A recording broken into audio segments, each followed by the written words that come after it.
parameters and the introduction of double tool ANSI spinning machine.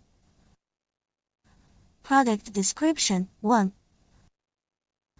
It has a mature CAD drawing programming software function. The motion track of the spinning wheel can be a straight line, an arc, a multi-arc connecting line, a combined curve, etc., and it can be input into the computer for standardized programming of passes to. The operator can input process parameters and spinning passes through keyboard and operation panel, and can edit, store and call at will. 3. It has the core mode contour copy protection function, that is, during the process adjustment and recording back teaching, the spinning wheel will not collide with the core mode. 4.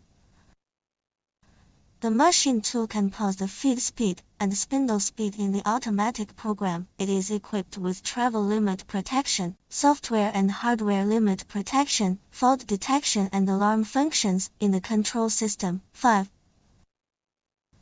Automatic fault detection, automatic diagnosis and overload protection for each unit after startup. 6.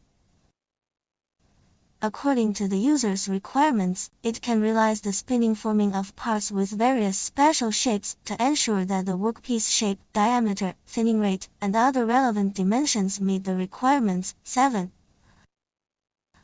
The functions of trimming, flattening, crimping, necking and rolling are completed in the same machine tool.